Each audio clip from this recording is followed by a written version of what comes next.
나으리, 저 벌판에 진을 치시면 아니 되옵니다. 14살 고아가 소리쳤습니다. 하지만 장수는 코웃음을 쳤지요. 삼천대군이 벌판 한가운데 진을 펼쳤습니다. 그날 밤 비가 쏟아졌지요. 벌판이 진흙탕으로 변했습니다. 군사들의 발이 빠졌고 말이 허우적거렸지요.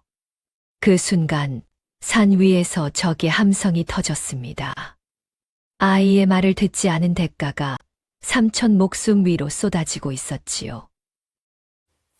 야단 마을 시작합니다. 오늘도 찾아주셔서 감사합니다.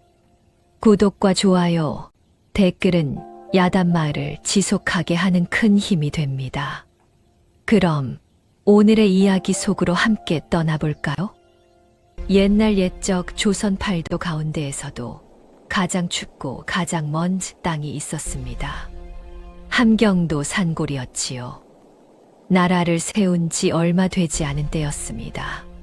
한양에서는 공신들이 권력을 다투고 북쪽 변방에서는 여진족이 호시탐탐 국경을 노리던 시절이었지요. 하지만 이 깊은 산골 마을까지는 나라의 소식도 나라의 손길도 닿지 않았습니다. 백성들은 그저 하루하루를 버텼지요. 그해 겨울은 유난히 혹독했습니다. 바람이 뼈를 깎았고 산짐승도 자취를 감추었지요. 마을 우물은 얼어붙었고 땔감은 바닥을 드러내고 있었습니다. 장정들이 촌장 집 마당에 모여 의논을 했지요. 내일 산에 올라 나무를 해오자는 것이었습니다. 하늘은 맑았습니다. 구름 한 점 없이 쨍한 날이었지요. 나무하기에 더없이 좋은 날씨였습니다. 바로 그때였습니다. 대장간 심부름을 가던 한 아이가 걸음을 멈추었지요. 14살 먹은 소년이었습니다. 이름은 도리. 부모 없이 7살 여동생 윤희와 단둘이 사는 아이였지요. 마을 사람들은 도리를 거지 녀석이라 불렀습니다. 하지만 이 아이는 다른 거지와는 달랐지요. 이 아이에게 산은 곧 밥상이었지요. 도리가 하늘을 올려다보았습니다. 그리고 개울 쪽을 보았지요. 다시 산 쪽을 보았습니다. 한참을 그렇게 서 있더니 입을 열었지요. 내일은 안 가시는 게 좋겠습니다. 촌장이 돌아보았습니다. 뭐라고? 왜? 눈이 올 것입니다. 많이요. 장정들이 피식 웃었습니다. 촌장이 코웃음을 쳤지요. 이 날씨에 무슨 눈이냐? 하늘을 봐라, 쨍하지 않느냐? 도리가 담담하게 말했습니다. 저쪽 산 참새들이 오늘 아침부터 낮게 날고 있습니다. 눈이 오기 전에 항상 그러하지요. 그리고 아까 개울돌 밑을 살펴보니 개구리가 평소보다 한 뼘 더 깊이 들어가 있었습니다. 추위가 몰려온다는 뜻입니다. 장정 하나가 배를 잡고 웃었습니다. 참새하고 개구리한테 날씨를 배웠단 말이냐? 도리가 고개를 숙이지 않고 대답했지요. 산에서 먹을 것을 찾으려면 날씨를 알아야 합니다. 눈 오는 날 산에 올랐다가는 목숨이 위태롭습니다. 참새가 틀린 적은 없습니다. 장정들이 킥킥거렸습니다. 촌장이 손을 저었지요. 됐다. 내일 간다. 애 말에 산을 안 갈 수는 없지 않느냐. 도리는 더 말하지 않았습니다. 어차피 들을 사람들이 아니었지요. 고개를 돌려 제 갈 길을 갔습니다. 다음 날 새벽이었습니다. 하늘이 무너졌지요. 밤사이 기온이 뚝 떨어지더니 폭설이 쏟아졌습니다. 손 한 뼘 앞이 보이지 않을 만큼이었지요. 산길은 순식간에 눈에 묻혔습니다. 나무하러 갔더라면 산에 갇혀 얼어 죽을 뻔했지요. 장정들이 촌장 집 처마 밑에 모여 눈을 바라보았습니다. 아무도 입을 열지 못했지요.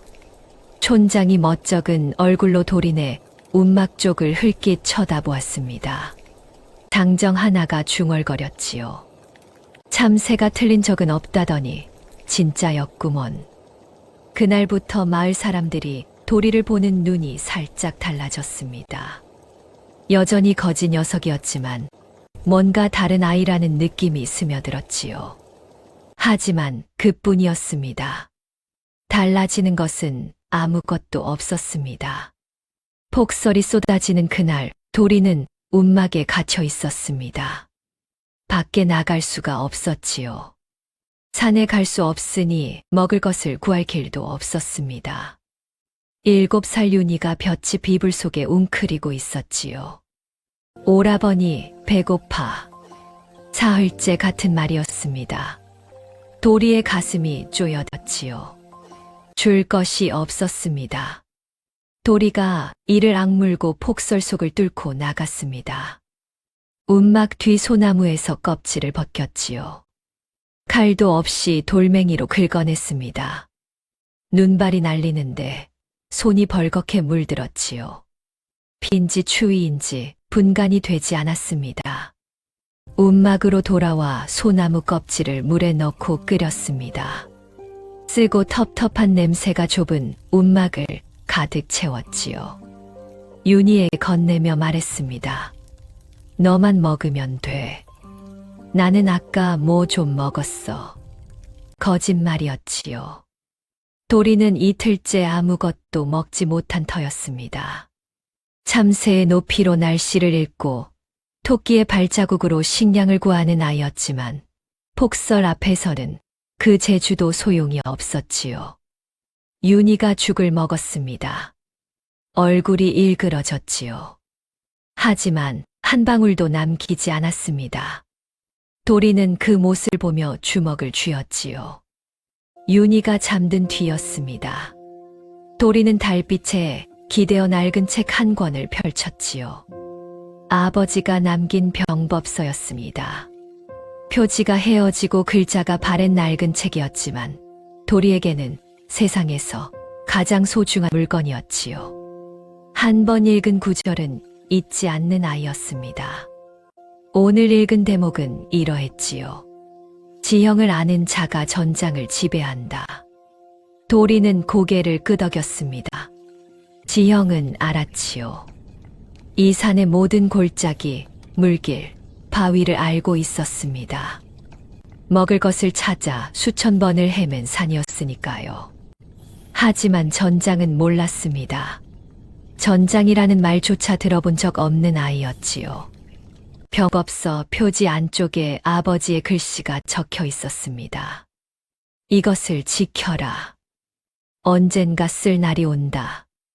도리는 그 뜻을 알지 못했지요.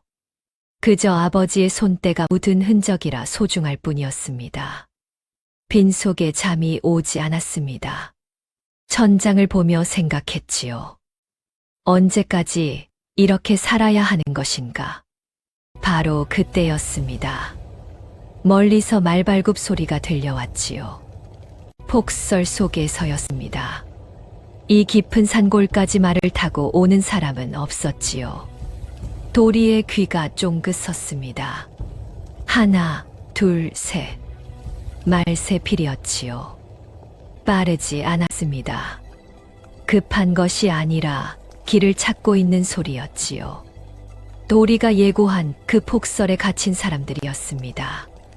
도리는 본능적으로 윤희를 안아들고 움막 뒤 바위 틈으로 숨었습니다. 아버지가 살아 계실 때 가르쳐 준 것이 있었지요. 밤에 오는 손님은 손님이 아니다. 숨을 죽이고 지켜보았습니다. 도리의 눈에 횃불 3개가 보였지요. 폭설을 뚫고 깜빡이는 불빛이었습니다. 관복을 입은 사람들이었지요. 그중 한 명이 지쳐서 말에서 떨어졌습니다. 다른 한 명이 소리쳤지요. 이 판관 나으리, 괜찮으십니까? 도리는 숨은 채 눈을 가늘게 떴습니다. 관복의 품계, 말의 상태, 호위 군사의 칼집이 다른 정도까지 읽었지요. 참새의 비행 높이를 읽던 그 눈으로 사람을 읽고 있었습니다. 이들이 누구인지, 왜 폭설 속에서 이 산골까지 왔는지, 도리의 심장이 빠르게 뛰기 시작했지요. 무언가가 시작되려 하고 있었습니다. 도리는 그 밤을 뜬 눈으로 보냈습니다. 바위 틈에 윤희를 꼭 안은 채 숨소리조차 삼키며 밤새 귀를 세웠지요. 횃불 빛이 촌장 집 쪽으로 사라지고 말발굽 소리가 멈추고 그제야 도리는 윤희를 업고 움막으로 돌아왔습니다. 하늘이 뿌옇게 밝아오고 있었지요. 움막에 들어서자마자 윤희를 집더미 위에 눕혔습니다. 이마에 손을 대보았지요. 차가웠습니다. 도리는 이를 악물고 움막을 나섰습니다. 윤희에게 먹일 것을 구해야 했지요. 새벽 산길을 내려가는데 대장간 박서방이 먼저 소리를 질렀습니다. 야, 도리, 어젯밤에 한양서 벼슬아치가 왔다더라. 촌장 집에 묵고 있단다. 도리는 걸음을 멈추지 않았습니다. 대답 대신 고개만 살짝 끄덕였지요. 이미 알고 있었으니까요. 다만 박서방에게 그 사실을 말할 생각은 없었습니다. 아버지가 살아계실 적에 늘 하시던 말씀이 떠올랐지요. 아는 것을 함부로 말하면 그것이 곧 화가 된다. 도리는 대장간에서 풀무지를 시작했습니다. 이것이 도리의 하루 첫 일과였지요. 풀무를 한 식경 밀어주면 박서방이 보리죽 한 그릇을 내어주었습니다. 도리에게는 그 보리죽이 하루치 품삯이자 아침밥이었지요. 풀무지를 하면서 도리는 슬쩍 고개를 돌렸습니다. 대장간 마당 너머로 촌장 집 앞마당이 보였지요. 말 세필이 매여 있었고 관복 차림에 사내 둘이 불을 쬐고 있었습니다. 어젯밤 횃불 속에서는 칼집의 달은 정도만 보였는데 낮에 보니 칼자루에 새겨진 문양이 보였습니다. 관군 소속 표식이었지요. 도리의 눈이 가늘어졌습니다. 호위 군사의 칼에 관인 문양이 있다는 것은 저 사내들이 지방 아전이 아니라 한양에서 직접 내려온 관리라는 뜻이었지요. 그런 사람들이 왜 이 깊은 산골까지 왔을까? 눈보라의 길을 잃었다 치더라도 애초에 이 방향으로 올 이유가 없었습니다. 풀무지를 마치고 보리죽을 받아 든 도리는 절반을 작은 나무 그릇에 덜어두었습니다. 윤희 몫이었지요. 매일 그러했습니다. 박서방이 혀를 찼습니다. 넌 맨날 밥만 먹고 어찌 힘이 나느냐. 도리는 웃기만 했습니다. 보리죽을 품에 안고 산길을 오르는 동안 도리는 전날 놓아둔 덫을 확인했습니다. 토끼 한 마리가 걸려 있었지요. 도리는 덫을 놓을 때 아무 데나 놓지 않았습니다. 토끼가 눈 위에 남긴 발자국의 간격을 보고 뒷다리 힘이 센 놈인지 약한 놈인지를 가늠했지요. 약한 놈이 지나가는 길목에만 덫을 놓았습니다. 센 놈은 덫을 차고 도망가지만 약한 놈은 그러지 못한다는 것을 경험으로 알았기 때문이었지요. 마을 훈장 송영감이 이 모습을 본 적이 있었습니다. 짐승의 발자국 간격만으로 힘의 세고 약함을 가늠하는 아이가 신기했지요. 송영감은 혹시나 싶어 도리에게 천자문을 가르쳐 보았습니다. 그랬더니 열흘 만에 천자문을 다 떼었지요. 송영감이 눈을 둥그렇게 떴습니다. 내가 30년을 가르쳤지만 열흘 만에 천자문을 뗀 아이는 처음이다. 도리가 고개를 숙이며 대답했습니다. 글자를 보면 그림처럼 머리에 남사옵니다. 왜 그런지는 저도 모르겠사옵니다. 송영감은 고개를 저었지요. 천자문만이 아니었습니다. 도리는 한 번 지나간 산길의 돌멩이 위치까지 기억했고 바람의 방향이 바뀌면 비가 올지 눈이 올지를 맞췄으며 짐승의 발자국만 보고 어디로 갔는지를 짚어냈습니다. 산이 이 아이에게 글자보다 먼저 세상 있는 법을 가르친 것이었지요. 그날 오후 도리는 움막에서 아버지가 남긴 낡은 책을 펼쳤습니다. 표지가 너덜너덜한 병서였지요. 도리는 그 책의 첫 구절을 벌써 외고 있었습니다. 지형을 아는 자가 전장을 지배한다. 도리가 아는 아버지의 이야기는 이러했습니다. 함경도 변방의 하급 무관이었다는 것, 매물을 바치지 않아 모함을 당했다는 것, 결국 관직에서 쫓겨나 이산골에서 병들어 돌아가셨다는 것. 도리는 그 이야기를 어머니에게서 들었고 어머니마저 돌아가신 뒤로는 이 낡은 병서만이 아버지의 흔적이었지요. 책장을 넘기다 손끝이 멈추었습니다. 어느 페이지 귀퉁이에 아버지의 글씨가 빼곡히 적혀 있었지요. 너무 작아서 읽기 어려웠습니다. 도리는 눈을 가늘게 뜨고 한 글자 한 글자 더듬었으나 절반은 알아볼 수 없었습니다. 그때 움막 밖에서 박서방의 목소리가 들렸지요. 도리 있느냐? 문을 열자 박서방이 헐떡이며 서 있었습니다. 이 판관 나으리 일행이 떠나신다는데 폭설 뒤라 산길을 아는 자가 없어 난리다. 내가 가봐라. 박서방이 말을 이었지요. 폭설 뒤라 산길이 평소와 다르다. 눈 밑에 뭐가 묻혀 있는지, 어느 비탈이 무너졌는지, 잘못 발을 디디면 비탈로 떨어져 버릴 수도 있으니 마을 어른들도 나서질 못해. 내가 아니면 갈 놈이 없다. 도리는 손에 들린 아버지의 병서를 내려다보았습니다. 심장이 빠르게 뛰기 시작했지요. 도리가 촌장 집 앞마당으로 걸어 나왔습니다. 품에는 아버지의 낡은 병서를 안고 있었지요. 마당에는 이 판관 일행과 촌장, 마을 사람 몇이 서 있었습니다.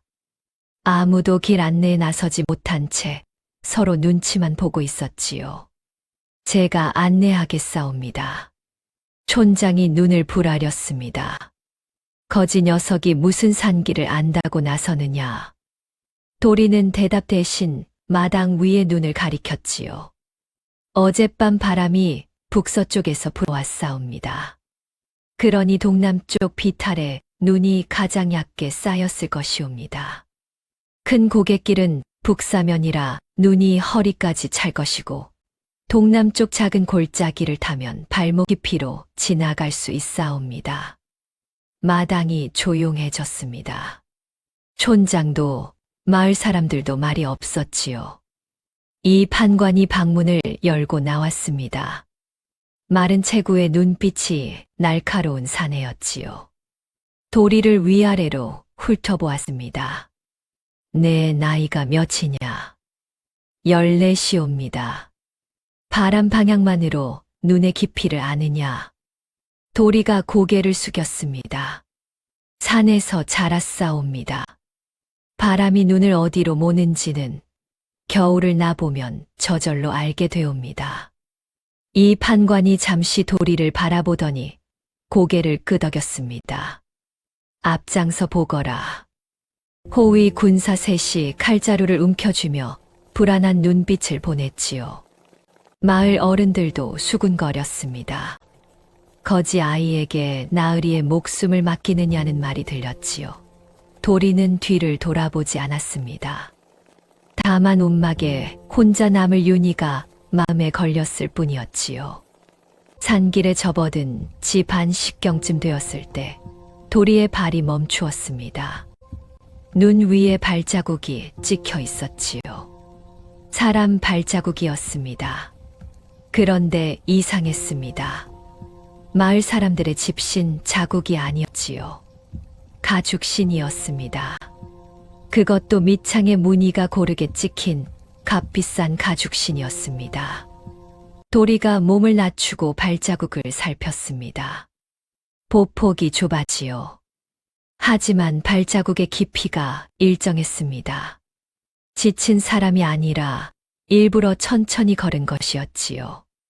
도리의 눈이 발자국의 방향을 따라 올라갔습니다. 동남쪽 골짜기가 아니라 이 판관 일행이 원래 가려던 큰 고깃길 쪽으로 이어져 있었습니다. 도리가 돌아서서 낮은 목소리로 말했습니다. 나으리, 멈추시옵소서. 이 판관이 눈썹을 치켜 올렸지요. 왜 그러느냐? 이 발자국은 오늘 새벽에 찍힌 것이옵니다. 눈 위에 바람 무늬가 아직 덮이지 않았사옵니다. 그런데 가죽신을 신은 사람이 이 깊은 산골에 있을 까닭이 없사옵니다. 호위 군사 하나가 비웃었지요.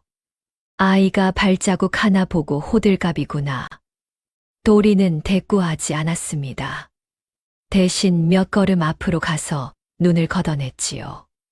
가죽신 발자국 옆으로 말발굽 자국이 나타났습니다. 그런데 말발굽 자국이 얕았지요. 말에 사람이 타지 않았사옵니다. 사람이 탔다면 말발굽이 이보다 깊이 찍혀야 하옵니다. 눈길에서 길을 잃은 자라면 말을 타고 서둘렀을 것이옵니다. 하지만 이 자는 일부 말에서 내려 걸었사옵니다. 눈길 오르막에서 말의 힘을 아낀 것이옵니다. 돌아갈 때 빠르게 달리려고요. 길을 잃은 것이 아니라 갈 곳을 정해놓고 올라간 것이옵니다. 그리고 가죽신 발자국의 보폭이 너무 고루옵니다. 눈 위에서 이렇게 일정하게 걸을 수 있는 것은 서두른 것이 아니라 주위를 살피며 조심조심 걸었다는 뜻이옵니다. 이 산골에 가죽신을 신은 자가 올 까닭이 없는 데다 빈말을 끌고 올라갔사옵니다. 발자국은 나으리께서 가시려던 큰 고갯길로 이어져 있사옵니다. 이 셋을 합치면 답은 하나이옵니다. 누군가 고개 위에서 나으리 일행을 기다리고 있사옵니다. 산바람이 불어왔습니다. 소나무 가지에서 눈이 떨어졌지요. 아무도 말이 없었습니다. 이 판관의 얼굴이 굳어졌습니다. 옆에 서 있던 수행관리가 조용히 칼을 뽑았지요. 이 판관이 도리를 한참 내려다보았습니다. 그리고 조용히 물었지요. 내가 보기에 저들이 어디에 숨어 있겠느냐? 도리는 고갯길 위쪽을 가리켰습니다. 고개 너머 좁은 목의 바위가 양쪽으로 솟아 있사옵니다. 매복하기에 이보다 좋은 곳은 없사옵니다. 위에서 돌을 굴리면 아래에서는 피할 길이 없지요. 이 판관이 고개를 끄덕였습니다. 그리고 수행관리에게 명했지요. 원래 길을 버려라. 이 아이가 이끄는 대로 간다. 도리는 동남쪽 골짜기로 방향을 틀었습니다. 자신이 일거는 바람과 눈의 논리가 맞다면 이 길이 가장 안전했지요. 뒤에서 호위 군사가 작은 소리로 중얼거렸습니다. 저 아이 대체 뭐냐? 이 판관이 도리의 등을 바라보며 대답하지 않았습니다. 다만 눈빛이 달라져 있었지요. 마을에서 거지라 불리던 14살 아이의 등 뒤에서 이 판관은 무언가를 보고 있었습니다. 도리의 품 안에는 아버지의 낡은 병서가 여전히 들려 있었지요. 책 귀퉁이에 빼곡히 적힌 아버지의 글씨는 아직 절반도 읽지 못한 채였습니다.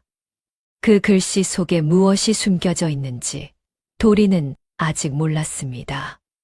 하지만 산은 알고 있었지요. 이 아이가 읽어야 할 것이 발자국만이 아니라는 것을. 동남쪽 골짜기 길은 도리의 말대로였습니다. 눈이 발목 깊이에 그쳤고 비탈도 무너지지 않았지요. 이 판관 일행은 무사히 산을 넘었습니다. 고개를 넘은 뒤 이 판관이 호위 군사를 보내 큰 고갯길을 살피게 했지요. 군사가 돌아와 보고했습니다. 고개 너머 좁은 목의 바위 뒤로 산에 넷이 숨어 있었사옵니다. 말 두 필이 묶여 있었고 활과 칼을 갖추고 있었사옵니다. 이 판관의 얼굴이 창백해졌습니다. 도리가 아니었으면 그 좁은 목에서 목숨을 잃을 뻔했지요. 이 판관이 도리 앞에 섰습니다. 내가 목숨을 살렸느니라. 도리는 고개를 숙였지요. 산이 알려준 것이옵니다. 제가 한 것은 없사옵니다. 이 판관이 한참 도리를 바라보았습니다. 그리고 뜻밖의 말을 꺼냈지요. 나와 함께 한양으로 가지 않겠느냐. 도리의 눈이 커졌습니다. 한양이라는 말은 들어본 적이 있었지요. 임금이 계시는 곳, 큰 기와집이 줄지어 선 곳, 쌀밥을 먹을 수 있는 곳. 하지만 도리의 입에서 나온 말은 달랐습니다. 동생 윤희를 두고 갈 수 없사옵니다. 이 판관이 고개를 끄덕였지요. 동생도 함께 데려가마. 사흘 뒤 도리는 윤희의 손을 잡고 마을을 떠났습니다. 등에는 아버지의 낡은 병서가 들어 있었지요. 마을 사람들이 수군거렸습니다. 거지 녀석이 벼슬아치 꽁무니를 쫓아가는구나. 며칠 못 가서 쫓겨올 게다. 도리는 뒤를 돌아보지 않았습니다. 다만 대장간 박서방이 몰래 쌓아준 보리 주먹밥을 품에 안고 윤희 손을 더 꽉 쥐었지요. 송영감이 마을 어귀까지 나와 한마디를 건넸습니다. 도리야, 내가 읽을 책은 산이 아니라 세상이다. 잘 다녀오너라. 도리는 깊이 절을 올렸습니다. 눈시울이 붉어졌지만 고개를 들지 않았지요. 한양까지는 보름길이었습니다. 도리는 난생 처음 산고를 벗어났지요. 들판이 펼쳐지고 장터가 나타나고 기와지붕이 보이기 시작했습니다. 윤희가 눈을 둥그렇게 뜨며 물었지요. 오라버니, 저게 다 집이에요. 그렇단다. 도리도 놀라기는 마찬가지였습니다. 하지만 도리의 눈은 기와지붕이 아니라 다른 것을 보고 있었지요. 길 위에 수레바퀴 자국, 말발굽의 방향, 장터에 쌓인 곡식 가마니의 수. 산에서 짐승의 발자국을 읽던 눈이 세상의 흐름을 읽기 시작한 것이었습니다. 한양에 들어선 날 도리는 숨이 멎는 줄 알았습니다. 높은 성벽 넓은 대로 수백 채의 기와집, 오가는 사람들의 물결. 함경도 산골에서는 상상조차 할 수 없던 풍경이었지요. 이 판관의 관아에 짐을 풀었습니다. 이 판관에게는 아들이 하나 있었지요. 이름은 준이었습니다. 도리보다 한 살 위의 도령이었지요. 준 도령이 도리를 위아래로 훑어보며 말했습니다. 아버지께서 산에서 데려왔다는 아이가 너로구나. 글은 읽을 줄 아느냐? 천자문은 떼었사옵니다. 준 도령이 피식 웃었지요. 천자문이라. 여기서는 천자문은 5살에 떼느니라. 도리는 대꾸하지 않았습니다. 다만 준 도령의 방 한쪽에 쌓인 책더미를 보았지요. 산에서는 아버지의 병서 한 권이 전부였는데 여기에는 책이 산더미처럼 있었습니다. 도리의 눈이 반짝였지요. 그날 밤 도리는 윤희를 재운 뒤 몰래 준 도령의 서재에 들어갔습니다. 촛불 하나를 켜고 책을 펼쳤지요. 역사서였습니다. 1장, 2장, 3장. 도리의 눈이 글자 위를 미끄러지듯 달렸습니다. 산에서 짐승의 발자국을 한번 보면 잊지 않던 그 기억력이 글자 위에서도 똑같이 작동했지요. 다음 날 아침 준 도령이 서재에 들어와 멈춰 섰습니다. 도리가 책상 앞에 엎드려 잠들어 있었지요. 펼쳐진 책은 이미 반을 넘기고 있었습니다. 준 도령의 얼굴에서 웃음기가 사라졌지요. 그 무렵 이 판관은 조정에서 어려운 처지에 놓여 있었습니다. 조정 대신 김대감이 이 판관을 눈엣가시로 여기고 있었지요. 이 판관은 변방 시찰에서 굴량미가 빼돌려지고 있다는 증거를 잡아 올라온 것이었습니다. 그 굴량미의 흐름을 쫓아가면 김대감의 이름이 나온다는 소문이 돌았지요. 고갯길의 매복도 우연이 아니었습니다. 누군가 이 판관이 한양으로 돌아오는 것을 막으려 한 것이었지요.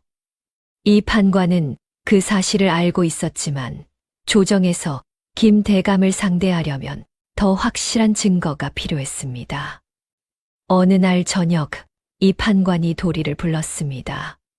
도리야, 내 아버지에 대해 물어볼 것이 있느니라. 도리가 고개를 갸웃했지요. 아버지요? 내 아버지의 이름이 무엇이더냐? 이 무영이옵니다. 함경도 변방의 하급 무관이셨다고 들었사옵니다. 이 판관의 눈빛이 흔들렸습니다. 무언가를 확인한 듯 아니면 무언가를 감추려는 듯 입술을 굳게 다물었지요. 그 병서를 한번 볼 수 있겠느냐? 도리가 품에서 낡은 병서를 꺼냈습니다. 이 판관이 조심스럽게 책장을 넘겼지요. 귀퉁이에 빼곡히 적힌 글씨를 보더니 손끝이 미세하게 떨렸습니다. 도리야, 이 글씨를 읽어보았느냐? 절반은 알아볼 수 없었사옵니다.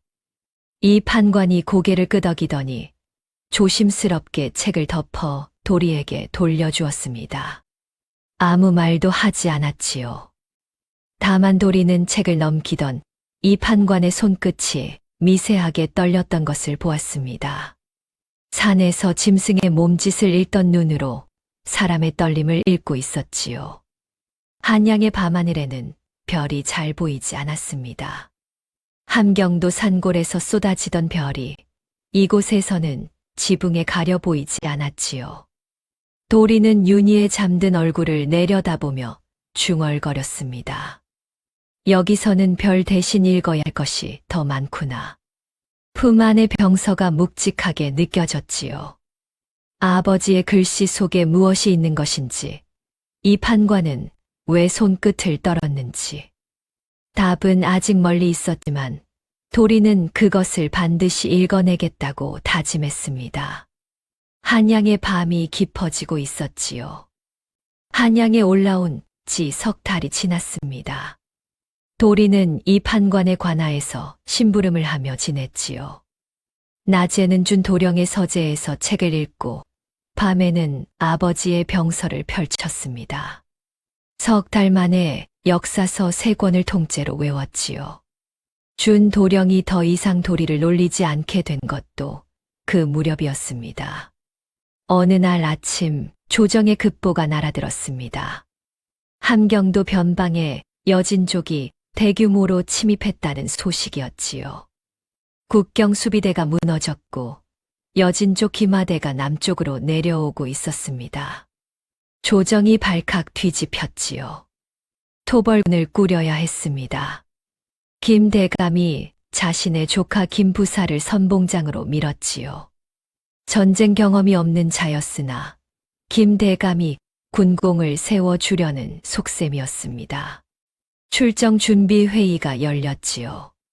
함경도 변방을 시찰하고 돌아온 이 판관이 보고차 불려왔습니다. 종오품 판관이 당상관들 앞에 선 것이었지요. 이 판관이 고개를 숙이고 아뢰었습니다. 함경도 지형은 평지와 다르옵니다. 산과 골짜기가 얽혀 있고 길이 아닌 곳에 길처럼 보이는 곳이 많사옵니다. 지형을 모르는 자가 군을 이끌면 위태롭사옵니다. 김대감이 코웃음을 쳤지요. 고작 판관 주제에 군사를 논하느냐. 변방 시찰이나 다녀온 것으로 장수 행세를 하려 하다니 분수를 알 거라. 회의장이 조용해졌습니다. 아무도 이 판관을 거들지 않았지요. 김 부사가 선봉장으로 확정되었고 이 판관은 참모로 동행하라는 명을 받았습니다. 출정 전날 밤 이 판관이 도리를 불렀습니다. 함경도 지형을 아는 자가 군중에 필요하다. 너를 데려가고 싶으나 위험한 길이다. 도리가 대답했지요. 제가 자란 땅이옵니다. 제가 가야 하옵니다. 이 판관이 한참 도리를 바라보더니 고개를 끄덕였습니다. 윤희는 내 집사람이 돌볼 것이니 걱정 말거라. 토벌군 3,000명이 한양을 떠났습니다. 김 부사가 선봉에 섰고 이 판관과 도리는 후방 참모진에 속했지요. 김 부사는 말 위에서 갑옷을 번쩍이며 위풍당당했습니다. 하지만 도리의 눈에는 다른 것이 보였지요. 김 부사의 말이 너무 살쪄 있었습니다. 훈련을 받지 않은 말이었지요. 호위 군사들의 칼집도 새 것이었습니다. 실전을 겪어본 적 없다는 뜻이었지요. 보름을 행군하여 함경도에 들어섰습니다. 여진족 김하대가 국경 너머 산악지대에 진을 치고 있다는 정찰 보고가 올라왔지요. 김 부사가 군막에서 지도를 펼쳤습니다. 적이 산속에 있으니 평지에서 기다려 끌어내면 된다. 이 넓은 벌판에 진을 치겠다. 도리가 군막 밖에서 그 말을 들었습니다. 몸이 얼어붙었지요.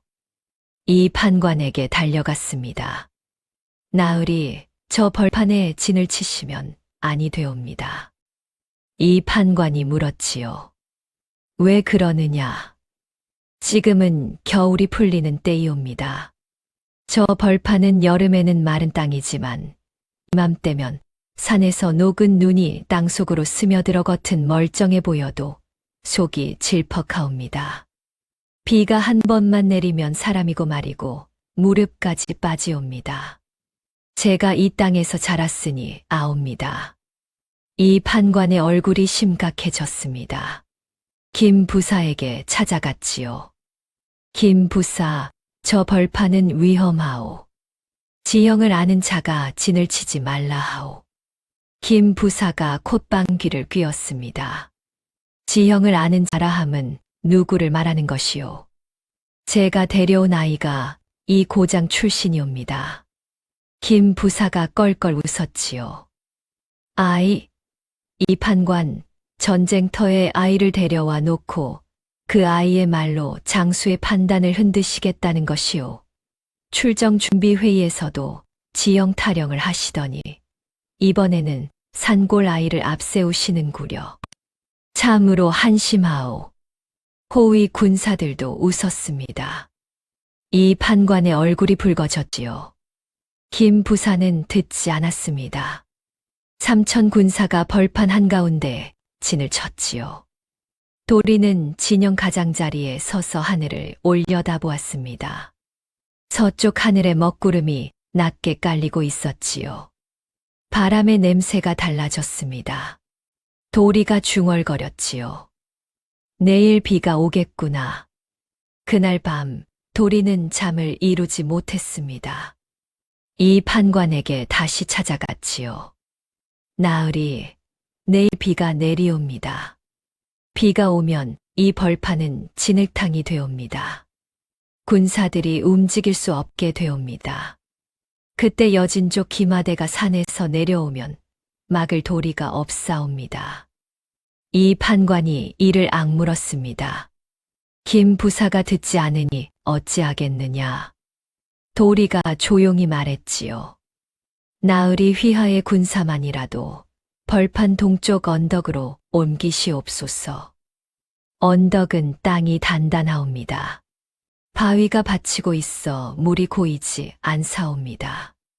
이 판관이 오래 생각했습니다. 김 부사의 명을 거스르는 것이었지요. 하지만 이 판관은 석 달 동안 도리의 눈을 보아왔습니다. 이 아이가 산을 잇는 눈이 틀린 적이 없었지요. 좋다. 내 휘하 500명만 언덕으로 옮기마. 이튿날 새벽 비가 쏟아졌습니다. 도리의 예측 그대로였지요. 벌판이 순식간에 진흙탕으로 변했습니다. 군사들의 발이 빠졌고 말이 허우적거렸지요. 그때 산 위에서 함성이 터졌습니다. 여진족 김하대가 쏟아져 내려왔지요. 진흙탕에 빠진 조선 군사들은 제대로 싸울 수조차 없었습니다. 김 부사가 말 위에서 소리쳤지만 그의 말도 진흙 속에서 허우적거리고 있었지요. 벌판이 아비규환으로 변했습니다. 칼을 휘두를 수도, 활을 쏠 수도, 도망칠 수도 없었지요. 동쪽 언덕 위에서 도리가 그 광경을 내려다보았습니다. 주먹을 꽉 쥐고 있었지요. 이 판관이 옆에 서서 이를 악물었습니다. 언덕 위에 500명은 무사했지만 벌판에 2,500 군사가 짓밟히고 있었습니다. 도리의 눈에서 눈물이 흘러내렸지요. 자신이 더 강하게 말했더라면, 김 부사를 설득할 방법을 찾았더라면. 하지만 14살 산골 아이의 말을 장수가 들을 리 없었던 것이지요. 이 판관이 도리의 어깨를 잡았습니다. 네, 잘못이 아니다. 도리가 눈물을 닦으며 고개를 들었지요. 진흙벌판 너머로 여진 쪽 기마대가 움직이는 것이 보였습니다. 도리의 눈이 다시 날카로워졌지요. 눈물 위로 산을 읽던 그 눈빛이 돌아오고 있었습니다. 나으리, 아직 끝나지 않았사옵니다. 도리가 눈물을 닦고 벌판을 내려다보았습니다. 여진 쪽 기마대가 진흙탕 속의 조선 군사를 짓밟고 있었지요. 하지만 도리의 눈은 기마대의 움직임을 쫓고 있었습니다. 나으리, 저 기마대를 보시옵소서. 이 판관이 벌판 쪽을 바라보았지요. 무엇이 보이느냐? 기마대가 벌판 서쪽으로만 몰아치고 있사옵니다. 동쪽으로는 오지 않사옵니다. 저들도 이 벌판의 땅 상태를 알고 있는 것이옵니다. 서쪽은 경사가 져서 물이 빠지기에 말발굽이 덜 빠지옵니다. 동쪽은 물이 고여 더 질퍽하니 저들도 피하는 것이지요. 이 판관이 고개를 끄덕였습니다. 그렇다면 저들이 오지 못하는 동쪽이 우리에게는 방패라는 뜻이냐? 그렇사옵니다. 그리고 한 가지 더 있사옵니다. 도리가 손가락으로 산등성이를 가리켰지요. 저 기마대의 수가 줄고 있사옵니다. 처음에는 대여섯 줄이었는데 지금은 서너 줄이옵니다. 나머지가 어디로 갔겠사옵니까? 산 뒤로 돌아가고 있는 것이옵니다. 우리가 있는 이 언덕의 뒤쪽을 치려는 것이지요. 이 판관의 안색이 변했습니다. 뒤를 친다고? 기마대가 벌판에서 정면만 치고 있는 것은 우리 눈을 묶어 두려는 것이옵니다. 본대가 산을 타고 돌아오면 반십경 안에 이 언덕 뒤에 다 싸웁니다. 이 판관이 급히 군사를 돌아보았지요. 500명이 언덕 위에 있었으나 뒤쪽은 무방비였습니다. 어찌해야 하느냐? 도리가 언덕 뒤편 지형을 가리켰습니다. 언덕 뒤로 좁은 골짜기가 하나 있사옵니다. 제가 어릴 적 토끼를 쫓아 들어간 적이 있지요. 양쪽이 바위 벽이고 한 번의 말 두 필이 겨우 지나갈 넓이옵니다. 저 골짜기 입구에 군사를 매복시키면 기마대가 좁은 목에 들어서는 순간 앞뒤를 막을 수 있사옵니다. 이 판관이 망설이지 않았습니다. 좋다. 100명을 골짜기 입구에 배치하여라. 도리가 직접 군사들을 이끌고 언덕 뒤로 달려갔지요. 골짜기 입구에 도착하니 도리의 기억 그대로였습니다. 양쪽 바위 벽이 높이 솟아 있었고 길은 좁았지요. 도리가 군사들에게 말했습니다. 바위 위에 올라가시옵소서. 저기 골짜기에 들어서면 위에서 돌과 화살을 쏟으시옵소서. 절대 먼저 나서지 마시옵소서. 적이 완전히 들어올 때까지 기다려야 하옵니다. 군사들이 어린아이의 말에 어리둥절한 얼굴을 했지요. 그중 한 군사가 투덜거렸습니다. 아이가 장수 노릇을 하는구나. 이 판관이 뒤따라오며 말했지요. 이 아이의 말을 따르거라. 내가 보증하마. 반식경이 지났습니다. 산등성이 너머에서 말발굽 소리가 들려왔지요. 도리의 예측대로 여진족 기마대가 산을 타고 돌아오고 있었습니다. 기마대가 좁은 골짜기로 들어섰지요. 한 줄로 늘어설 수밖에 없었습니다. 도리가 손을 들었습니다. 군사들이 숨을 죽였지요. 기마대의 절반이 골짜기 안으로 들어왔을 때 도리가 손을 내렸습니다. 바위 위에서 돌이 쏟아졌지요. 화살이 날아갔습니다. 좁은 골짜기 안에서 말이 뒤엉키고 기마병들이 떨어졌지요. 뒤에서 오던 기마대는 앞이 막히니 돌아서려 했으나 골짜기가 좁아 말을 돌릴 수 없었습니다. 반식경 만에 골짜기에 여진족 기마대가 괴멸되었지요. 나머지는 산 너머로 도주했습니다. 언덕 위의 군사들이 함성을 질렀습니다. 아까 투덜거리던 군사가 도리를 멍하니 바라보았지요. 14살 아이가 해낸 일이었습니다.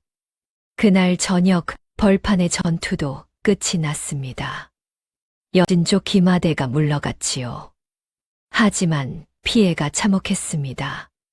3,000 군사 가운데 1,500이 넘는 군사가 진흙탕에서 쓰러졌지요.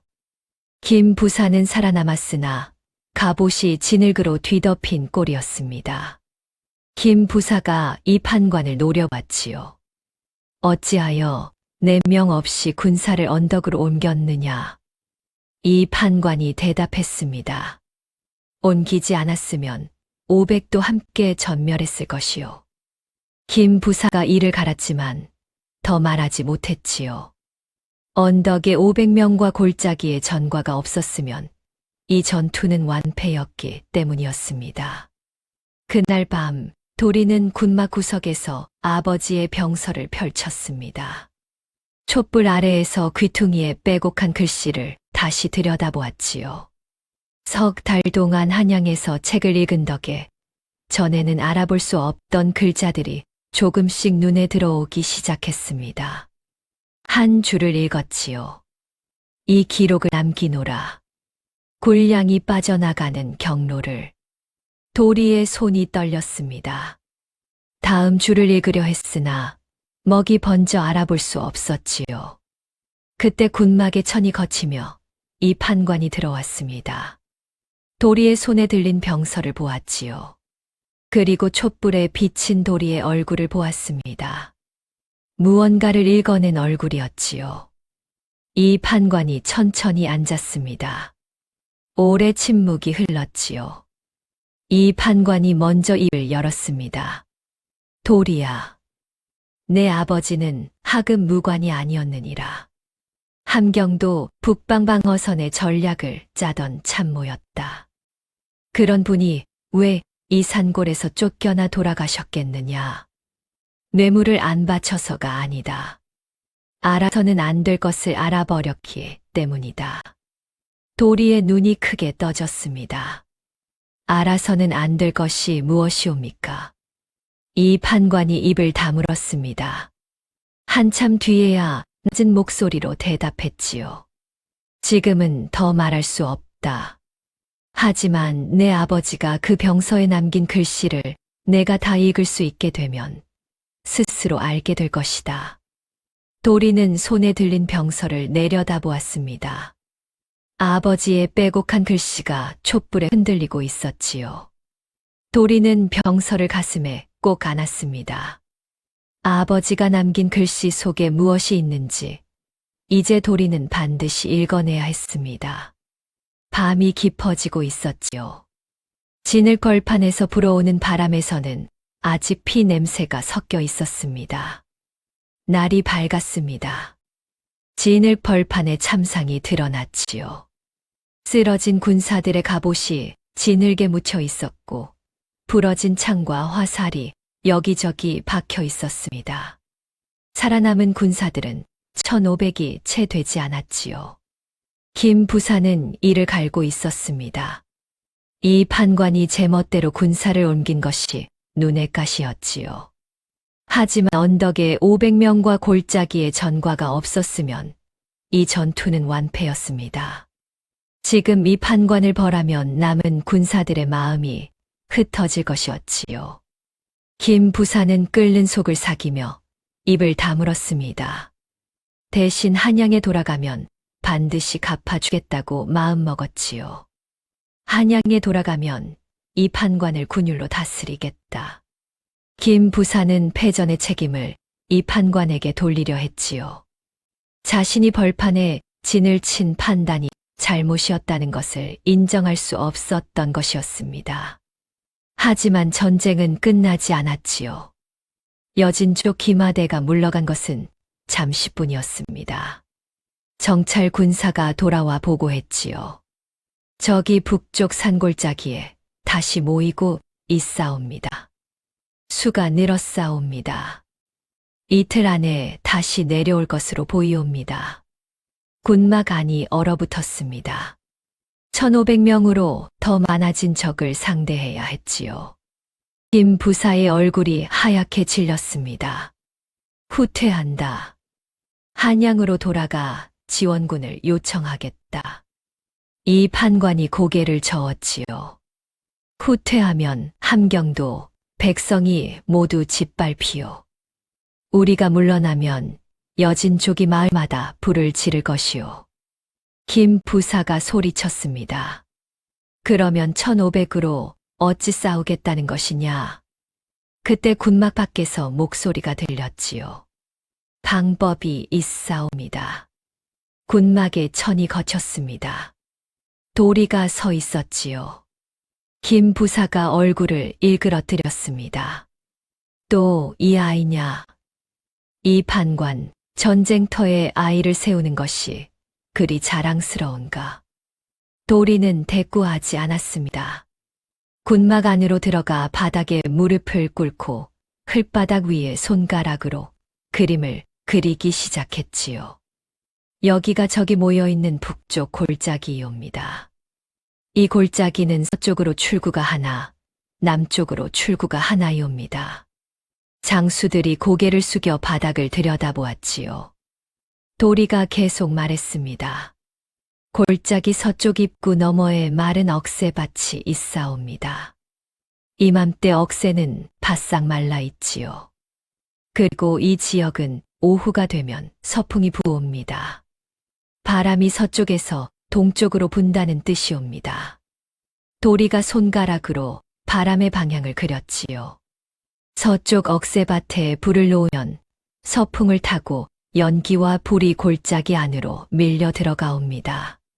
적의 말은 불과 연기를 두려워하옵니다. 놀란 말들이 남쪽 출구로 쏟아져 나올 것이옵니다. 도리가 남쪽 출구를 가리켰습니다. 남쪽 출구는 좁사옵니다. 말 서너 필이 겨우 나란히 달릴 넓이지요. 그 출구 양쪽 높은 바위 위에 궁수를 매복시키면 쏟아져 나오는 적을 위에서 쏠 수 있사옵니다.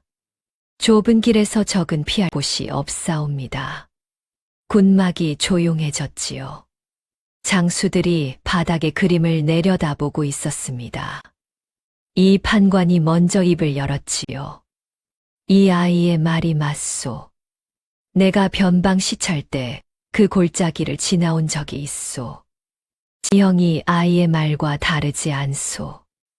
늙은 군관 하나가 고개를 끄덕였습니다. 불과 바람을 쓰는 전법은 옛 병서에도 나오는 것이요. 허나 바람의 방향과 때를 정확히 읽어야 하는 법인데 이 아이가 그것을 읽을 수 있다는 것이요? 도리가 대답했지요. 제가 이 산에서 14해를 살았사옵니다. 이 골짜기의 바람은 제 몸이 기억하고 있사옵니다. 김 부사가 이를 악물었습니다. 받아들이기 싫었지요. 산골 아이의 작전을 따른다는 것은 선봉장으로서 체면이 서지 않는 일이었습니다. 하지만 다른 방법이 없었지요.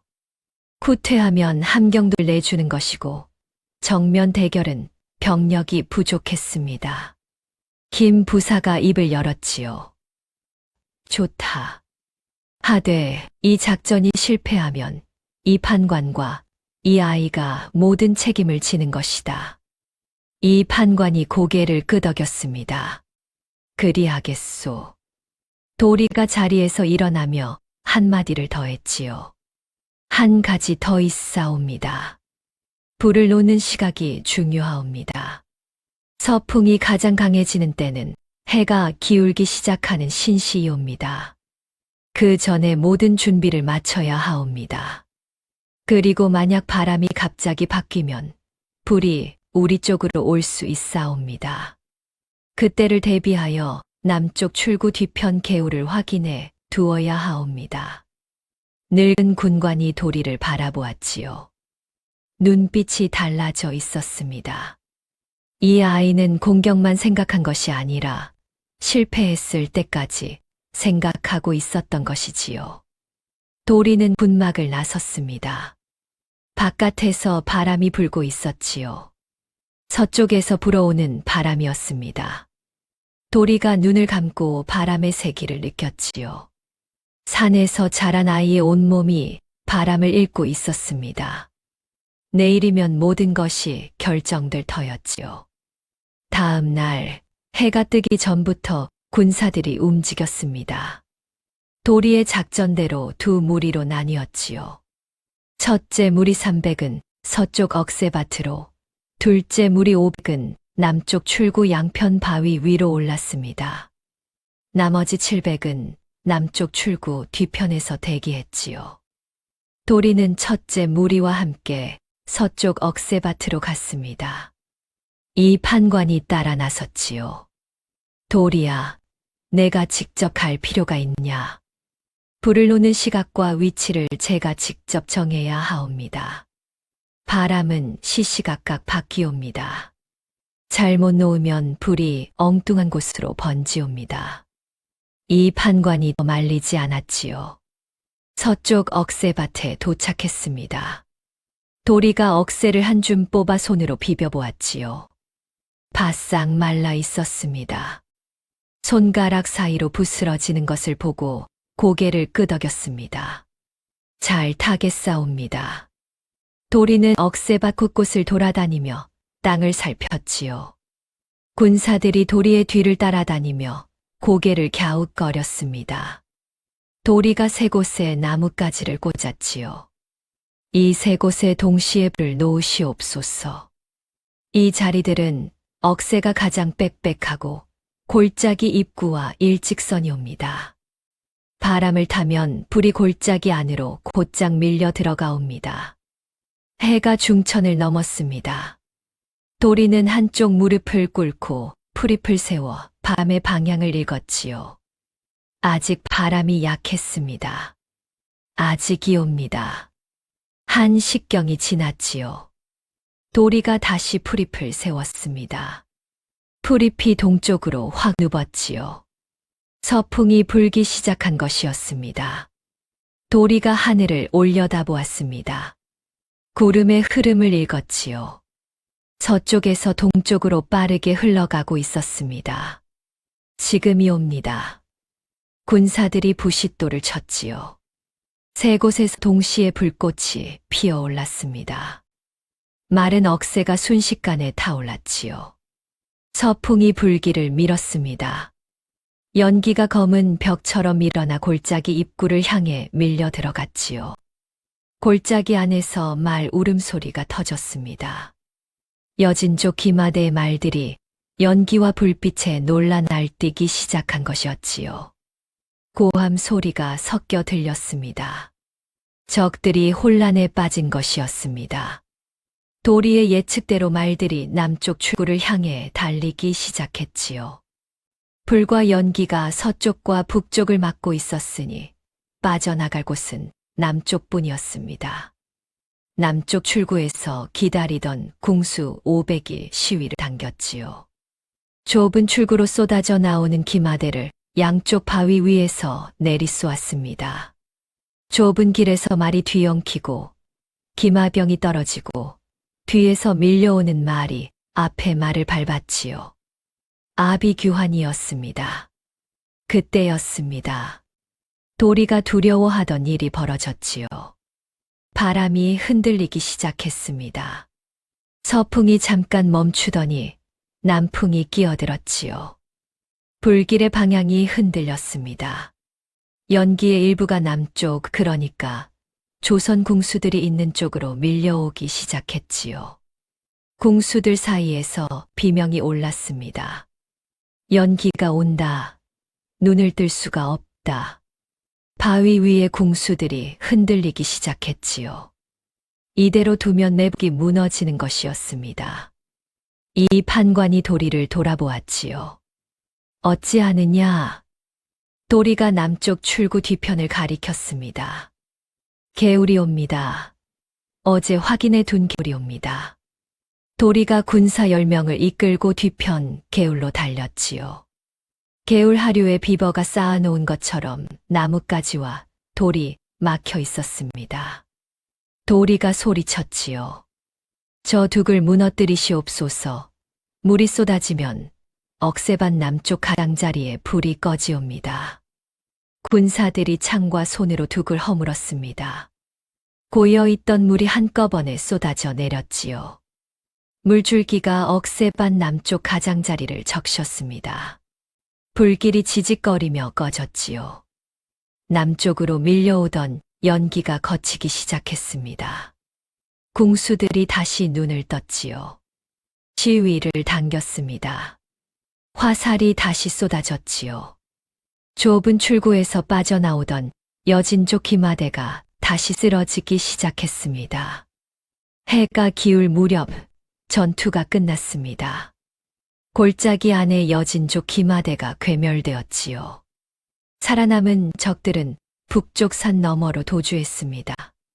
조선군의 피해는 100명이 채 되지 않았지요. 벌판 전투에서 1500을 잃었던 것과는 하늘과 땅 차이였습니다. 군사들 사이에서 술렁임이 일었지요. 이 작전을 짠 것이 저 아이라고?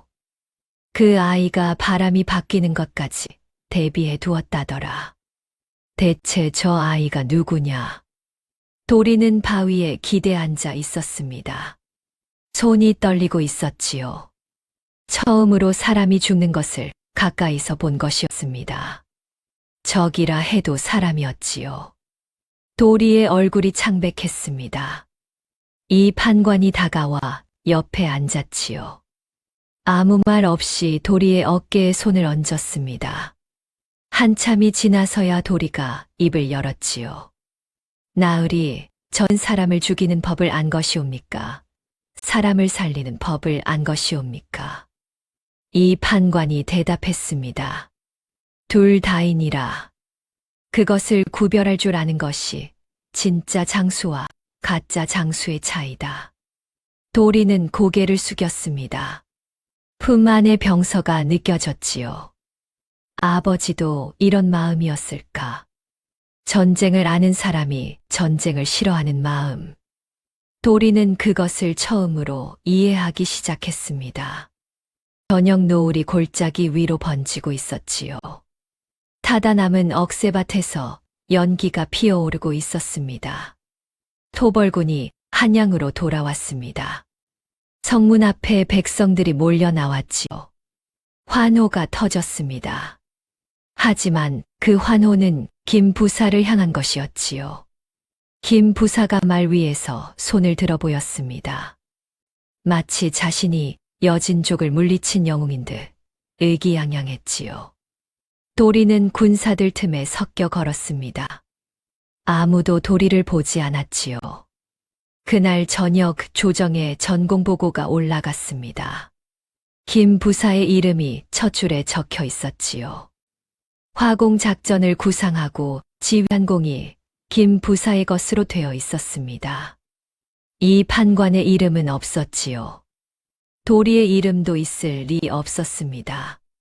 그것만이 아니었지요. 이 판관에게 명이 떨어졌습니다. 이 판관은 선봉장의 명을 거스르고 독단으로 군사를 이동한 죄로 의금부에 출두하라. 이 판관이 끌려가기 전 도리에게 한마디를 남겼지요. 준이를 찾아가거라. 그리고 내 아비책을 지켜라. 도리는 이 판관의 집으로 달려갔습니다. 준도령이 대문 앞에 서 있었지요. 이미 눈이 붉어져 있었습니다. 도리가 말했지요. 도령님, 진실을 임금께 올려야 하옵니다. 준도령이 이를 악물었습니다. 방법이 하나 있다. 사간원이다. 사간원이요. 사간원은 임금께 직접 간언을 올릴 수 있는 곳이다. 김대감도 사간원의 상소는 막을 수 없느니라. 아버지의 동문 중에 사간원에 계신 서직각이라는 분이 있다. 그날 밤 둘은 서직각을 찾아갔지요. 서직각이 사정을 듣고 고개를 끄덕였습니다. 다음 날 아침 사간원에서 상소가 올라갔지요. 함경도 전투의 전공이 왜곡되었다는 내용이었습니다. 조정이 발칵 뒤집혔습니다. 김대감이 즉시 움직였지요. 사간원의 상소를 묵살하려 했습니다. 김대감의 목소리가 조정에 울렸지요. 근거 없는 상소로 공신을 모함하는 것이요. 사간원이 누구의 사주를 받은 것이요. 하지만 서직각이 물러서지 않았습니다. 전투에 참여한 군사 500이 증인이옵니다. 그리고 이 전투의 작전을 직접 세운 자가 있사옵니다. 그 자가 직접 아뢰기를 청하옵니다. 임금이 물었지요. 그 자가 누구냐? 14살 아이이옵니다. 조정이 웅성거렸습니다. 대신들이 코웃음을 쳤지요. 김 대감이 소리쳤습니다. 아이를 어전에 세우겠다는 것이요? 조정을 희롱하는 것이요? 임금이 손을 들었습니다. 조정이 조용해졌지요. 들어오게 하라. 어전의 문이 열렸습니다. 도리가 들어섰지요. 맨발에 낡은 옷을 입은 14살 아이였습니다. 조정 대신들의 시선이 일제히 쏠렸지요. 비단 관복 사이에 누더기 한 벌이 서 있었습니다. 김 대감이 비웃었지요. 이것이 전쟁의 공신이란 말이오? 도리는 고개를 숙이고 바닥에 엎드렸습니다. 이마가 차가운 돌바닥에 닿았지요. 심장이 빠르게 뛰었습니다. 하지만 함경도 진을걸판에서 1500 군사가 쓰러지던 그 장면이 떠올랐지요. 그때보다 두려울 것은 없었습니다. 임금이 말했습니다. 고개를 들어라. 도리가 고개를 들었지요. 임금의 얼굴을 처음으로 보았습니다. 내가 화공 작전을 세웠다는 아이냐? 그렇사옵니다. 어찌하여 내가 그 작전을 세울 수 있었느냐? 도리가 대답했지요. 소인은 함경도 산골에서 태어나 14해를 살았사옵니다. 바람이 어디서 불어오는지, 불이 어디로 번지는지, 땅이 어디서 무너지는지를 산이 가르쳐 주었사옵니다. 조정이 조용해졌습니다. 도리가 말을 이었지요. 진을 걸판에 진을 치면 아니 된다고 말씀드렸사옵니다. 하지만 김 부사께서 듣지 않으셨사옵니다. 1500 군사가 진흙탕에서 쓰러졌사옵니다. 그 뒤에 남은 군사로 화공 작전을 세운 것이옵니다. 김 대감의 얼굴이 붉어졌지요. 아이의 말을 어찌 믿겠사옵니까? 전쟁터에서 겁에 질린 아이가 헛소리를 하는 것이옵니다. 임금이 김 대감을 바라보았습니다. 그리고 도리에게 물었지요. 증거가 있느냐? 그때 서직각이 나섰습니다. 전하, 함경도 전투에 함께한 군사들을 불러 주시옵소서. 이 아이의 말이 참인지 거짓인지 직접 본 자들이 알 것이옵니다. 임금이 고개를 끄덕였지요. 들어오게 하라.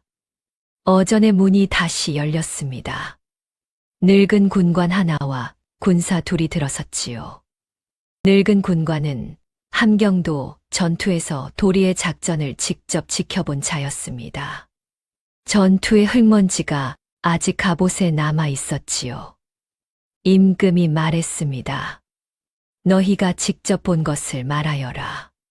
첫 번째 군사가 엎드려 아뢰었습니다.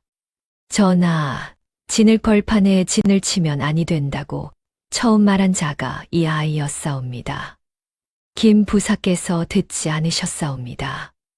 비가 내리자 벌판이 진흙탕이 되었고 2500 군사가 꼼짝 못하고 쓰러졌사옵니다. 두 번째 군사가 이었지요. 화공 작전을 세운 것도 이 아이였사옵니다. 억새밭 어디에 불을 놓을지, 바람이 언제 가장 세게 부는지, 궁수를 어디에 배치할지 모두 이 아이가 정했사옵니다. 늙은 군관이 마지막으로 입을 열었습니다. 낮고 단단한 목소리였지요. 전하, 소인은 30년을 군에서 보냈사옵니다. 바람이 바뀌어 연기가 아군 쪽으로 밀려왔을 때 장수들도 어찌할 바를 몰랐사옵니다. 이 아이가 개울둑을 무너뜨려 불을 끄지 않았으면 궁수 500이 죽었사옵니다. 30년 동안 많은 장수를 보았으나 이 아이 같은 눈은 처음이옵니다. 어전이 조용해졌지요. 임금이 먼저 말했습니다. 셋의 증언이 같구나. 김 부사의 전공보고와는 다르다. 김 대감의 얼굴이 하얗게 변했지요. 임금이 도리를 바라보았습니다. 더 할 말이 있느냐? 도리가 고개를 숙이고 품에서 아버지의 낡은 병서를 꺼냈지요. 전하, 전공에 대해서는 군사들이 말씀드린 그대로이옵니다. 하지만 한 가지 더 아뢰어야 할 것이 있사옵니다. 어전이 다시 조용해졌습니다. 이 책은 소인의 아버지가 남기신 것이옵니다. 아버지는 소인에게 이 말을 남기셨사옵니다. 때가 올 때까지 이 책을 버리지 마라. 도리의 목소리가 떨렸지요. 소인은 이 책을 버리지 않았사옵니다. 이 책이 소인에게 산을 잇는 법을 가르쳐 주었고 전쟁터에서 바람을 잇는 법을 알려주었사옵니다. 그리고 이 책 안에 아버지가 무언가를 숨기신 것 같사옵니다. 소인은 아직 그것이 무엇인지 모르옵니다. 하지만 전하께서 직접 보아 주시옵소서. 임금이 내관에게 명했지요. 그 책을 가져오너라. 내관이 병서를 받아 임금께 올렸습니다. 임금이 책장을 넘기기 시작했지요. 귀퉁이에 빼곡히 적힌 글씨를 읽었습니다. 굴량미가 빠져나가고 있었다는 기록, 수송 경로를 추적했다는 내용. 임금의 눈빛이 달라졌지요. 그리고 안쪽 표지에서 손이 멈추었습니다. 이 표지가 두 겹이구나. 조정이 숨을 죽였습니다. 임금이 직접 겉표지와 속표지 사이를 벌렸지요. 얇은 종이 한 장이 접혀 나왔습니다. 임금이 종이를 펼쳤습니다. 읽기 시작했지요. 굴량미 수송 경로, 중간 창고의 위치, 장부 조작의 내역. 그리고 마지막 줄. 임금의 얼굴이 굳어졌습니다. 종이에서 눈을 들어 조정을 둘러보았지요. 시선이 한 사람에게 멈추었습니다. 김 대감이었지요. 김 대감의 얼굴이 하얗게 질렸습니다. 임금이 밀서를 읽고 고개를 들었습니다. 어전이 고요했지요. 김 대감. 이 밀서에 경의 이름이 적혀 있다. 해명하라. 김 대감이 벌떡 일어섰지요. 거짓이옵니다. 죽은 하급 무관의 낡은 책에서 나온 종이 한 장을 어찌 믿으시옵니까? 이 판관과 저 아이가 꾸며낸 것이옵니다. 임금이 조용히 말했습니다. 김 대감, 과인이 아직 하급 무관이라 말하지 않았느니라. 밀서에도 직함은 적혀 있지 않다. 그런데 경은 어찌 이 사람이 하급 무관인 줄 아느냐? 김 대감의 입이 벌어졌다가 닫혔지요. 소리가 나오지 않았습니다. 임금이 도리에게 고개를 돌렸지요. 내 아버지의 이름이 무엇이냐? 이무영이옵니다. 임금이 좌승지에게 명했습니다. 병조관원 기록에서 이무영을 찾아라. 좌승지가 기록을 가져왔지요. 임금이 펼쳐보았습니다. 이무영. 함경도 북방방어 총책산하 전략참모. 직위해제 사유, 직무태만 및 허위 보고. 직위해제 상신자 김경수. 임금이 기록에서 눈을 들었지요. 밀서에는 굴량미 횡령을 보고했으나 묵살되었다고 적혀 있다. 기록에는 직무태만과 허위 보고라 적혀 있다. 그리고 그 기록을 올린 자가 경이다. 김대감이 바닥에 이마를 박았지요. 전하, 통촉하여. 임금의 목소리가 차갑게 울렸습니다. 굴량미를 빼돌려 변방 군사를 굶겼고 이를 고발한 참모를 모함하여 쫓아냈으며 이번 전쟁에서는 조카를 선봉장에 앉혀 1500 군사를 잃게 하고 전공마저 거짓으로 올렸느니라. 김경수를 의금부에 하옥하라. 김 부사의 거짓 전공보고를 삭제하고 이무영의 직위를 복권하라. 그리고 이 판관을 즉시 석방하여 이리로 데려오너라. 김 대감이 끌려나갔습니다. 조정이 술렁였지요. 잠시 뒤 어전의 문이 다시 열렸습니다. 이 판관이 들어섰지요. 의금부에서 며칠을 보낸 탓에 관복이 구겨져 있었고 얼굴이 수척했습니다. 하지만 등은 꼿꼿했지요. 이 판관이 임금 앞에 엎드렸습니다. 신 이 판관, 전하를 배웁니다. 임금이 말했지요. 경이 옳았느니라. 함경도 지형이 위험하다 한 것도 군사를 언덕으로 옮긴 것도 옳았다. 경의 판단이 아니었으면 군사 500마저 잃었을 것이다. 임금이 잠시 멈추었다가 이어 말했습니다. 이 판관에게 씌워진 군율 위반의 죄를 거짓으로 판명하여 삭제하라. 그리고 품계를 올려 종삼품 첨지중추부사에 제수하라. 이 판관이 이 말을 바닥에 대었지요. 전하, 황공하옵니다. 일어서라. 이 판관이 떨리는 다리로 일어섰습니다. 고개를 돌렸지요. 어전 한쪽에 도리가 서 있었습니다. 이 판관의 눈이 붉어졌지요. 도리가 깊이 고개를 숙였습니다. 말이 필요 없었습니다.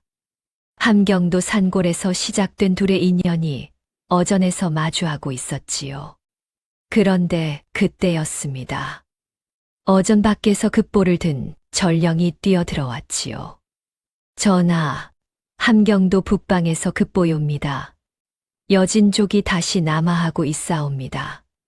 이번에는 이전보다 3배가 넘는 규모라 하옵니다. 어전이 얼어붙었습니다. 김대감이 오랜 세월 굴량미를 빼돌리고 북방 방어선에 제 사람만 앉혀놓은 탓이었지요. 방어선은 겉만 남아 있었고 속은 이미 텅 비어 있었기에 여진족이 그 허술함을 놓칠 리 없었지요. 대신들이 서로 얼굴을 바라보았지요. 군을 이끌 장수도 전략을 세울 참모도 없었습니다. 임금이 조정을 둘러보았습니다. 대책을 내어라. 침묵이 흘렀지요. 도리가 엎드린 채 입을 열었습니다.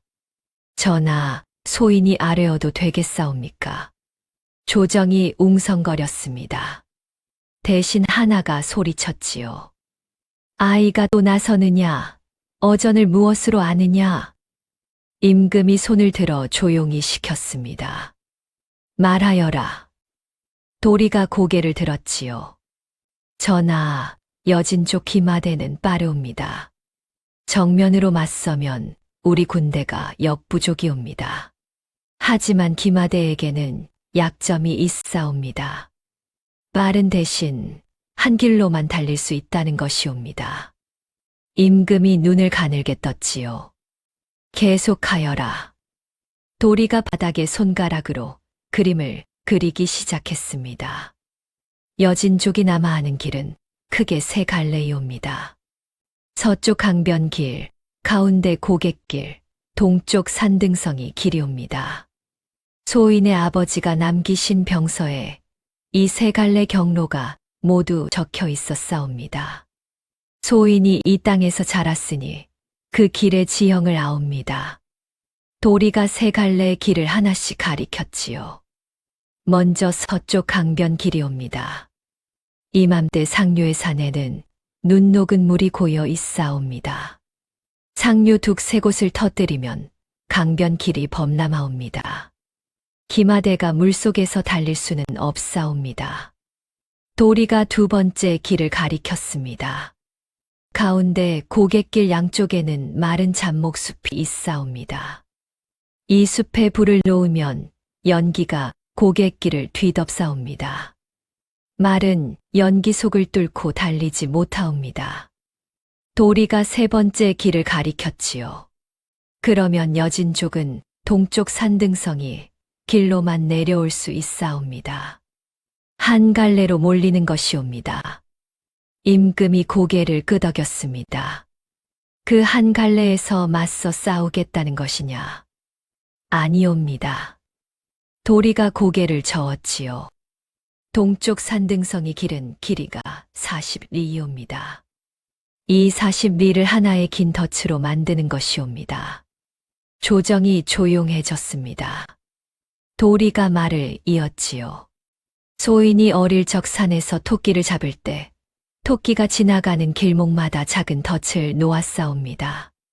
하나하나는 작은 덫이지만 연달아 만나면 토끼는 지치고 겁을 먹고 결국 걸리옵니다. 이것을 40리에 펼치는 것이옵니다. 도리가 동쪽 길 위에 점을 하나씩 찍었습니다. 첫 번째 고개에서는 양쪽 비탈의 돌을 미리 깎아 놓사옵니다. 기마대가 지나갈 때 밧줄을 당기면 낙석이 쏟아지옵니다. 기마대 전체를 막는 것이 아니라 선두만 멈추게 하는 것이옵니다. 선두가 멈추면 뒤가 밀리고 대열이 흐트러지옵니다. 두 번째 점을 찍었지요. 5리를 더 가면 좁은 길 양쪽에 큰 나무들이 서 있사옵니다. 이 나무의 밑동을 미리 반쯤 잘라 놓사옵니다. 기마대가 지나갈 때 밧줄로 당기면 나무가 길 위로 쓰러지옵니다. 마른 높은 장애물을 뛰어넘지 못하옵니다. 앞이 막히면 뒤엉키고 뒤엉키면 대열이 끊기옵니다. 세 번째 점을 찍었습니다. 다시 5리를 가면 길이 살짝 내리막이옵니다. 이 내리막 구간에 밤새 물을 뿌려 얼려 놓사옵니다. 이맘때 밤이면 물이 어옵니다. 얼음 위에서 말발굽은 미끄러지옵니다. 기마병이 속도를 내다가 얼음 구간을 만나면 말이 넘어지고 뒤따르는 말이 앞에 말을 밟사옵니다. 네 번째 점, 다섯 번째 점을 찍었지요. 이렇게 40리 동안 낙서, 쓰러지는 나무, 얼음판, 가시 울타리를 번갈아 만나게 하옵니다. 하나하나는 기마대를 전멸시킬 힘이 없사옵니다. 하지만 40리를 달려오는 동안 말은 지치고 군사는 겁을 먹고 대열은 무너지옵니다. 도리가 40리 길의 끝에 큰 점을 찍었습니다. 40리 끝에 우리 본대가 기다리고 있사옵니다. 지치고 흐트러진 적을 온전한 군사가 맞는 것이옵니다. 이기지 못할 싸움이 아니옵니다. 임금이 한참 바닥에 그림을 내려다보았지요. 산 전체를 덫으로 만들겠다는 것이로구나. 그렇사옵니다. 소인의 아버지는 이 병서에 지형을 아는 자가 전장을 지배한다고 쓰셨사옵니다. 소인은 그 말이 무엇인지 이제는 알겠사옵니다. 산이 싸워주는 것이옵니다. 임금이 고개를 들어 조정 대신들을 둘러보았지요. 이 전략에 이의가 있는 자가 있느냐? 아무도 입을 열지 못했습니다. 늙은 병조판서가 천천히 고개를 끄덕였지요. 산을 아는 자가 산을 무기로 쓰는 것이옵니다. 허점이 보이지 않사옵니다. 임금이 명을 내렸습니다. 이 전략대로 시행하라. 도리를 북방 방어 참모에 임명한다. 대신 하나가 소리쳤지요. 전하, 14살 아이를 참모로 삼으시다니 전례가 없사옵니다.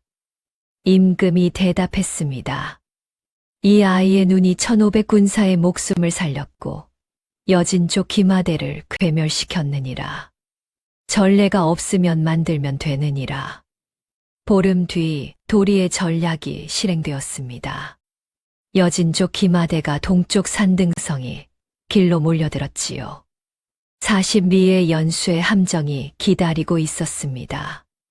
낙석의 선두가 무너지고 쓰러지는 나무의 대열이 끊기고 얼음판의 말이 미끄러지고 가시 울타리에 발이 묶였지요. 40미를 빠져나왔을 때 여진 쪽 기마대는 만신창이었습니다. 기다리고 있던 조선군이 단 반나절 만에 전투를 끝냈지요. 여진족은 북으로 물러갔습니다. 그 뒤로 함경도 북방에 다시 침입하지 못했다고 전해지지요. 전쟁이 끝난 뒤 임금이 도리를 불렀습니다. 내가 원하는 것이 무엇이냐? 도리가 엎드려 대답했지요. 함경도 산골 아이들이 겨울에 굶지 않게 해 주시옵소서. 임금이 고개를 끄덕였습니다. 그리고 한마디를 더했지요. 내 곁을 떠나지 마라. 과인에게도 이 나라에도 내 눈이 필요하다. 도리는 이 말을 바닥에 대고 절을 올렸습니다. 그 뒤로 도리는 임금의 곁에서 나라의 산천을 읽었다고 전해집니다. 솔껍질 죽으로 겨울을 버티던 14살 아이의 눈이 나라의 눈이 된 것이었지요. 도리가 임금 곁에 있는 동안 함경도 산골에서 보릿고개에 굶어 죽은 아이는 한 명도 없었다고 합니다. 배고픔은 치욕이 아니었지요. 세상을 바꿀 눈을 주는 것이었습니다. 맹자의 이르기를 하늘이 장차 큰 임무를 내리려 할 때에는 반드시 그 마음을 괴롭히고 그 몸을 굶주리게 한다고 하였지요. 도리가 솔껍질 죽으로 버틴 겨울은 치욕이 아니었습니다. 하늘이 이 아이에게 세상을 잇는 눈을 주기 위한 시련이었지요. 배고픔을 아는 자만이 밥 한 그릇의 무게를 알고 밥 한 그릇의 무게를 아는 자만이 백성의 아픔을 알 수 있사옵니다. 높은 곳에서 태어난 자는 낮은 곳을 모릅니다. 하지만 낮은 곳에서 올라간 자는 그 추위를, 그 배고픔을, 그 눈물을 잊지 못하지요. 잊지 못하는 자가 돌아보는 자이고 돌아보는 자가 나라의 기둥이 되는 것이지요. 오늘 이 이야기가 여러분의 마음에 작은 울림이 되었기를 바랍니다. 끝까지 시청해 주셔서 감사합니다. 더 좋은 이야기로 곧 다시 찾아뵙겠습니다.